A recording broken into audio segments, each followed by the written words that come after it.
Kita masuk di pembahasan yang pertama, kaitan tentang urgensi waktu, pentingnya waktu. Nah, beliau mengatakan siapapun tahu pentingnya waktu, semua tahu. Para pembisnis, para pekerja, semua mengetahui pentingnya waktu. Kenapa? Karena waktu adalah modal utama manusia. Waktu adalah usia sekaligus hari-hari baginya. Sebagaimana disebutkan Al-Hasan Al-Basri rahimahullahu ta'ala, beliau mengatakan innama antal ayyam, sesungguhnya kalian adalah potongan-potongan hari. Jika pergi satu, maka pergilah sebagian diri kalian. Ketika telah berlalu waktu tersebut, takkan pernah kembali lagi. Sebagaimana pepatah Arab mengatakan, lan tarji'a ayyamul latil madad, takkan pernah kembali lagi hari-hari yang telah berlalu. Maka kita berharap kepada Allah, setiap waktu kita ukir, kita isi dengan kebaikan-kebaikan, sehingga satu saat kita akan panen setiap kebaikan-kebaikan yang telah kita lakukan, sehingga waktu-waktu tersebut akan menjadi waktu yang bermanfaat, menjadi waktu-waktu yang dapat memberikan kebaikan, tidak digunakan hanya sekadar kesia-siaan. Nah, maka beliau mengatakan, setelah beliau mengatakan tadi, waktu ini modal yang besar bagi kita. Ketika modal ia sia-siakan, maka keutamaan tidak dapat diraih. Ini modal disia-siakan. Bagaimana kita untuk memulai usaha lebih besar? Modal disia-siakan. Dan modal utama kaum orang beriman secara umum manusia adalah waktu. Ketika mereka mengabaikan waktu, tidak menggunakan waktu semaksimal mungkin, maka mereka tidak akan mendapatkan keuntungan yang mereka inginkan.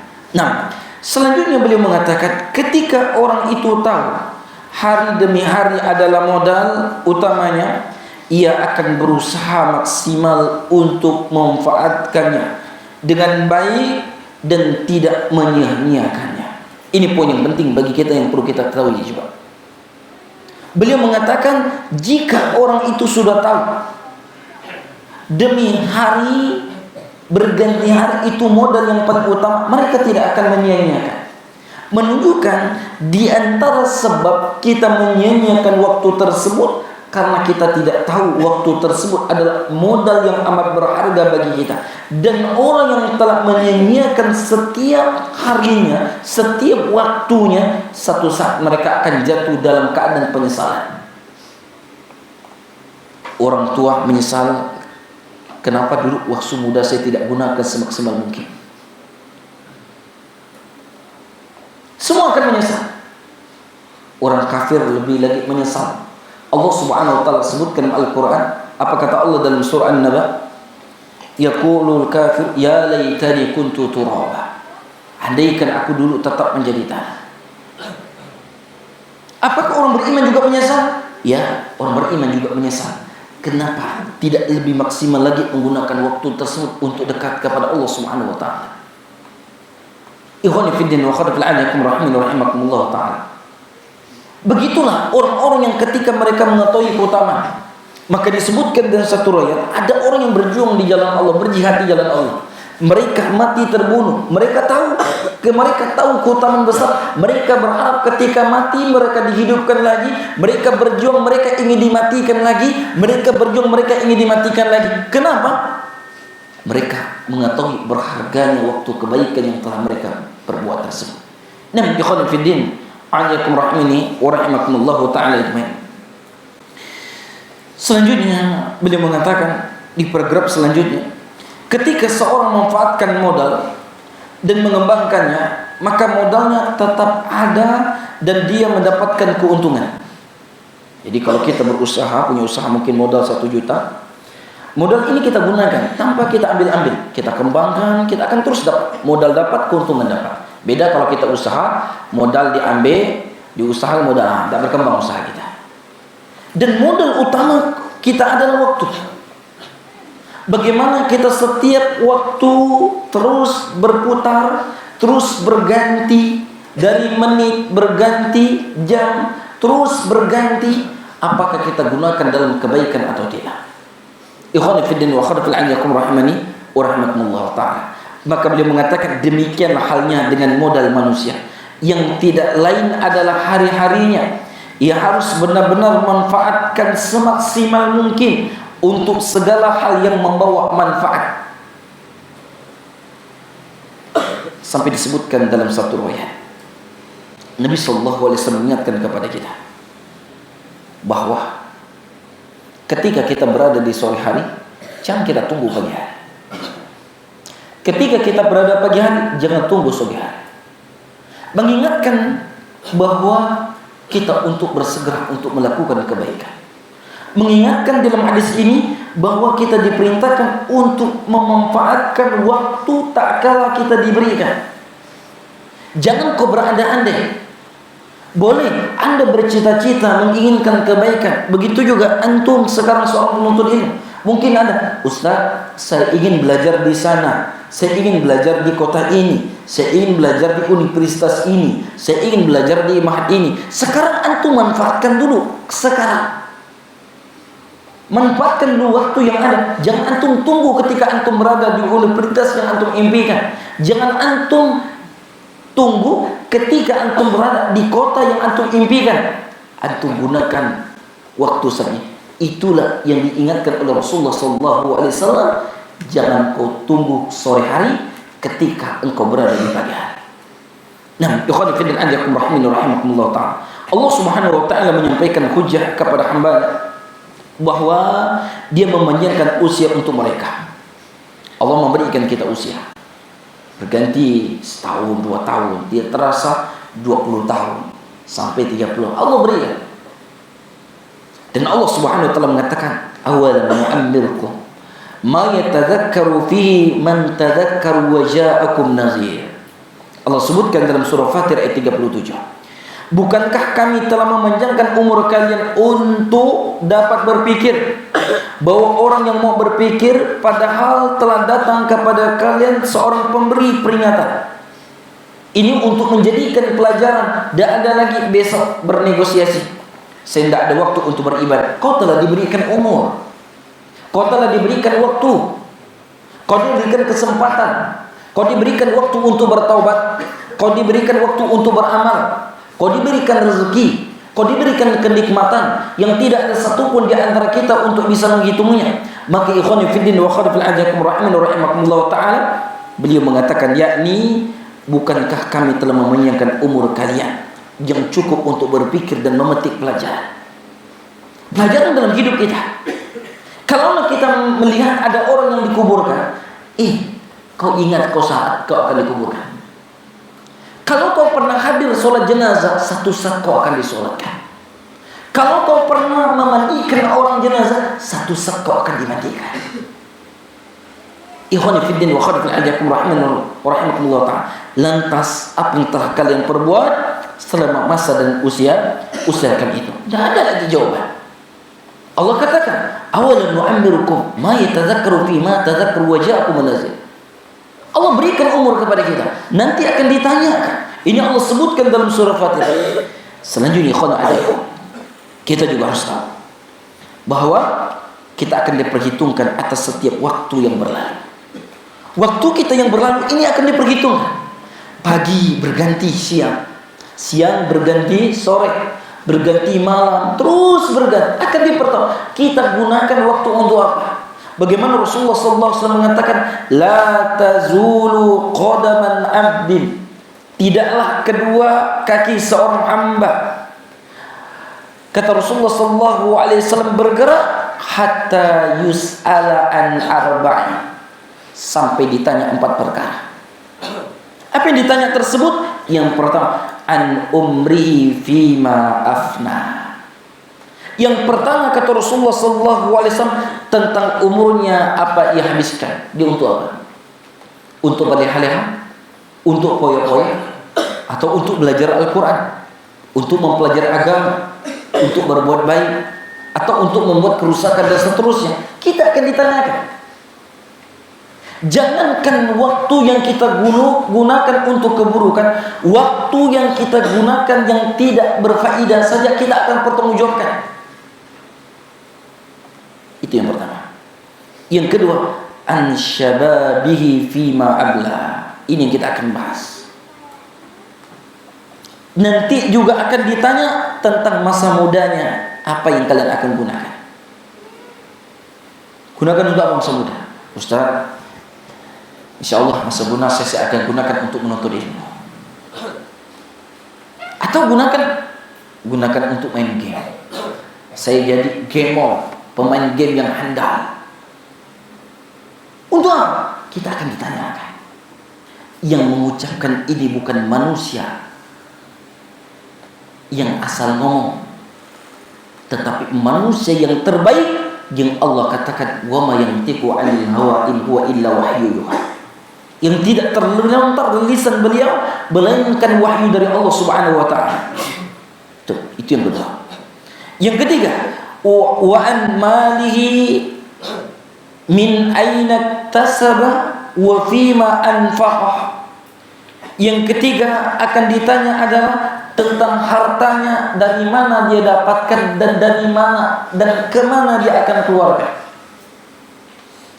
Yang keempat, wa an ilmihi madza amila fi, dan yang akan ditanyakan adalah tentang ilmunya, apa yang telah dia amalkan dengannya. Ini akan ditanyakan. Perlu kita renungkan. Yang pertama tadi poinnya apa? Tentang umur. Yang kedua tentang masa muda. Sekarang Anda mau tanya, kalau disebutkan kaitan tentang umur, akan ditanya masa muda ini masuk atau tidak? Masuk atau tidak? Masuk. Kenapa di masa muda ini disebutkan lebih lagi? Sebagaimana kita telah sampaikan di sore tadi, masa muda masa produktif, masa muda masa semangat yang luar biasa, masa muda ketika itu semangat menggebu-gebu, hafalan kita masih kuat, belajar masih fokus, dan ketika antum gunakan untuk kebaikan, antum luar biasa. Yang dimana masa muda banyak orang digunakan untuk berbuatan sia-sia, digunakan untuk senda gurau, dan ini menunjukkan bahwa ketika seorang pemuda menggunakan waktu mereka dengan sebenar-benarnya, itu adalah pemuda yang luar biasa. Sebagaimana disebutkan dalam hadis yang lain, di antaranya kata Nabi Sallallahu Alaihi Wasallam, orang yang akan mendapatkan naungan, di mana tidak ada naungan, di antaranya adalah pemuda yang hatinya terpaut ke masjid. Ikhwan ajakum rahimin rahimakumullah ta'ala. Maka bersyukurlah kepada Allah ketika Allah Jalla wa'ala takdirkan kita, diberikan lingkungan, keluarga kita yang cintai dengan ilmu. Masa muda kita gunakan untuk ketaatan, di mana tidak sedikit di rumah-rumah yang katanya kaum muslimin tidak sedikit tidak pandai sholat, tidak pandai baca Al-Quran. Sedikit atau tidak? Tidak sedikit, amat banyak. Ikhwani fiddin ajakum rahimani wa rahimakumullahu ta'ala ajmain. Nah, ini diantara mengingatkan kepada kita, waktu ini amat penting. Waktu ini amat penting. Sampai Nabi SAW sebutkan tadi 4 perkara akan ditanya sebelum seorang hamba kelak di akhirat. Di antara 2 itu masalah waktu. Umur secara umum, secara khusus adalah masa muda. Maka masa muda antum, kita semuanya digunakan untuk belajar. Nah, ikhwani fiddin ajakum rahimani wa rahimakumullahu ta'ala. Masa muda ini panjang ya. Jadi jangan merasa tua ya, ini kadang masih muda. Umur 40 masih muda. Ya. Udah berapa umurnya? 45. Oh, 45. Dia masih muda ya. Nah, ikhwani fillah ajakum rahimin wa rahimakumullah ta'ala. Jadi gunakan masa muda untuk yang bermanfaat. Jangan yang sia-sia. Jangan mempunyai satu saat kita akan menyesal. Ingat, poin yang antum harus catat dan diingat sebagaimana sampaikan, semua kita akan menyesal nanti. Semua akan menyesal. Baik orang beriman atau orang kafir akan menyesal. Orang kafir jelas dia menyesal karena tidak beriman. Orang beriman juga menyesal. Kenapa tidak menggunakan waktu semaksimal mungkin? Di telinga, jangankan anak, jangankan orang-orang anak saja yang belum tua-tua amat. Banyak sekali anak dengarkan orang-orang menyesal. Jadi teman-teman anak nyesal anak dulu. Kenapa anak dulu tak ikut antum dulu belajar? Ya anak tidak salahkan. Sekarang mungkin ketika dia pulang kampung dia malu. Jadi tukang ngupas kelapa. Bukan anak jelekkan orang tukang ngupas kelapa ya, anak jelek. Tapi anaknya berceritanya dia menyesal. Kenapa dulu? Sampai dulu anak temukan teman, tidak lama ketemu waktu itu, anak tanya, ketemu awal, oh masya Allah, anak sekolah di tempat ini, masya Allah. Ketika itu ketemu kita di satu event, masya Allah ketemu beliau. Tidak lama ketemu lagi. Gimana sekolah itu? Anak berhenti sekolah. Kok antum bisa berhenti sekolah? Anak nggak ada kelas. Apa nggak ada kelas? Anak sering bolos. Antum bolos kenapa? Ngeband. Ngeband. Waktu zaman itu ngeband. Akhirnya anak tanya lah, karena teman dekat. Antum kok ngeband? Antum main apa? Anak tak pandai main. Anak nonton ya, mau kawan-kawan. Astagfirullahaladzim. Itulah salah. Anak sekolah malu, semua kecewa, orang tua kecewa, dan orang tuanya bukan orang yang mungkin mudah untuk mendapatkan rupiah. Penyesalan itu pasti ada. Maka sering anak sampaikan, antum bersyukur, alhamdulillah. Mungkin ada satu di antara kalian di sini yang cowok ataupun cewek masuk soal Al-Quran bohongin anak. Kau mau belajar kan? Mau. Bapak bilang, kau nanti ditanya Ustaz mau belajar bilang ini, kau bilang gak semua. Mungkin ada yang terpaksa. Ketika antum ikutin, terus antum belajar, ikutin, satu saat antum akan bersyukur. Dan tidak sedikit teman-teman antum yang pernah duduk dulu belajar soal Quran, keluar rata-rata bisa dikatakan 85% menyesal. Kenapa dulu saya sia-siakan soal Quran? Anda tidak katakan 90%, 85%. Dan ini penyesalan di dunia. Dan tadi Anda sudah sampaikan, tidak ada ceritanya orang belajar agama itu menyesal, walaupun dia tidak mengamalkan tersebut. Waktu kecil dia belajar sholat, waktu kecil dia belajar Al-Quran. Mungkin sekarang tak pernah baca Al-Quran, sholat tidak pernah. Nyesal aku dulu belajar, ngapalkan baca sholat, nggak salah. Tidak ada.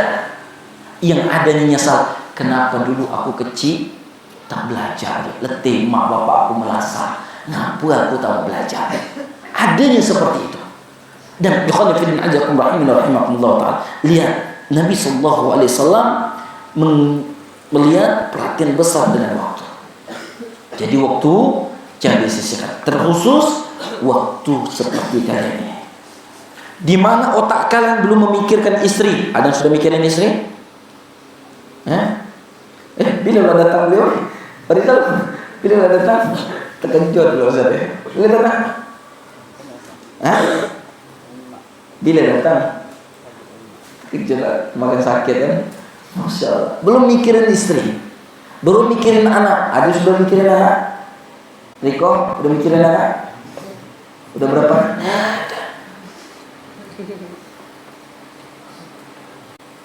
Antum kalau nggak percaya, ingat omongan Ustaz tadi. Yang cowok ataupun yang cewek, ingat sekarang. Kalian ingat nasihat anak ini ketika antum sudah punya anak, terkhusus yang cewek. Banyak saja alasannya. Kenapa tidak kajian? Anak besar udah anaknya besar,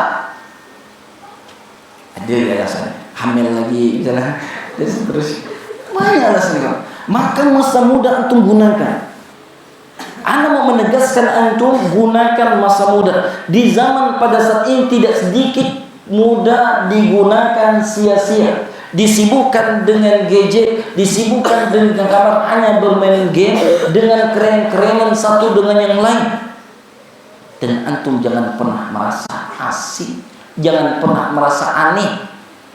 Walaupun antum dikatakan asing, ya memang Islam datang dalam keadaan asing, dan Nabi juga mengingatkan pulang dalam keadaan asing, dan Nabi mengingatkan kepada kita semuanya, fatuba lil ghuraba, beruntunglah.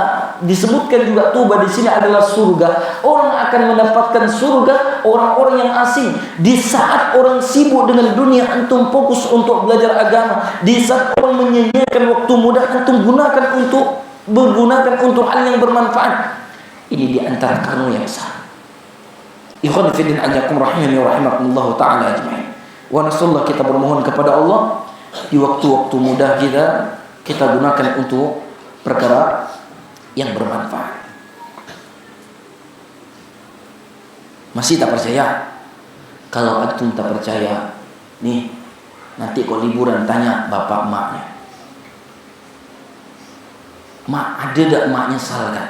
Pasti ada. Nyesal dulu mak, ngaku mak tak belajar benar-benar dulu.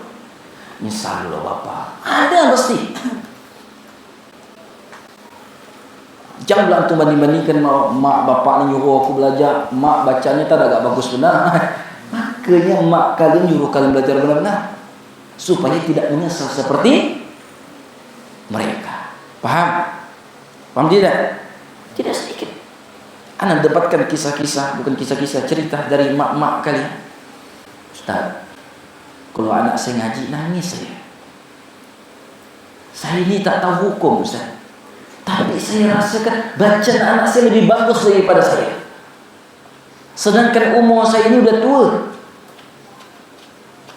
Saya tidak tahu betul atau tidak baca dia, tapi saya yakin bacaan dia lebih baik daripada saya. Tak sedikit mak bapak kalian ngomong seperti itu. Ikhwan fillah ajakum rahimani wa rahimakumullah taala. Maka teruslah kalian istiqomah, jangan kalian runtuhkan semangat orang tua kalian dengan cita-cita yang ecek-ecek untuk meninggalkan mempelajari agama yang mulia ini. Nah,